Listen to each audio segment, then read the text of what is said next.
आखिर कोयले से बिजली कैसे बनाई जाती है? भारत में इस समय 68% बिजली कोयले से ही बनाई जाती है। तो आखिर कोयले को बिजली में कैसे कन्वर्ट किया जाता है? इसमें कौन सी मशीनों का इस्तेमाल किया जाता है और इसमें कितना खर्चा आता है? चलिए जानते हैं।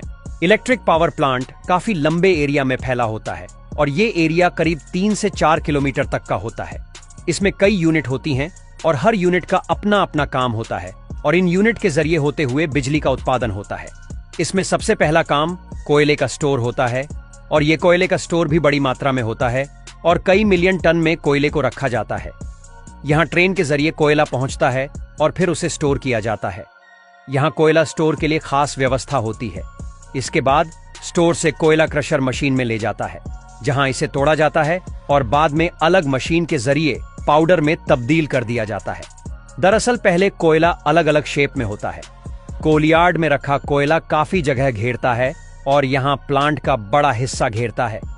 इसके बाद कोयले के पाउडर को खास तरीके से जलाया जाता है, जिसमें एयर ऐश अलग तरह से बनकर अलग हो जाती है।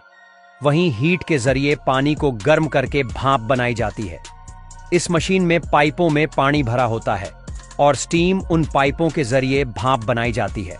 इसके अलावा कोयले की राख के लिए खास व्यवस्था होती है, जिसमें सीमेंट बनाने के लिए भेज दिया जाता है। वहीं कुछ धुआं को फिल्टर कर हवा में छोड़ दिया जाता है। कोयले को जलाकर तैयार की गई भाप को बिजली बनाने की प्रोसेस में इस्तेमाल किया जाता है। इस भाप के जरिए दूसरी यूनिट में लगे टरबाइन को चलाया जाता है। इसके बाद टरबाइन के जरिए बिजली बनाई जाती है। अगर टरबाइन की बात करें तो ये गोल पंखे की तरह होती है और प्रेशर स्टीप के जरिए टरबाइन को चलाया जाता है। इसके बाद टरबाइन के घूमने से चुंबक से बिजली बनाने के सिद्धांत के जरिए जनरेटर चलाया जाता है और इसके बाद चुंबक के बीच बिजली का तार आदि घूमने से बिजली का उत्पादन होता है। बता दें कि फैराडे का विद्युत चुंबकीय प्रेरण के नियम के आधार पर काम किया जाता है। इसमें एक चुंबकीय क्षेत्र के जरिए एक तार को घुमाकर बिजली का उत्पादन होता है।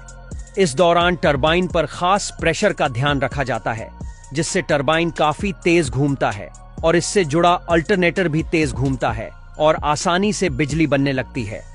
इसके बाद ये बिजली पावर ट्रांसफार्मर तक पहुंचाई जाती है और ये फिर इसके जरिए तारों के जरिए गांव-गांव तक बिजली तक पहुंचाई जाती है।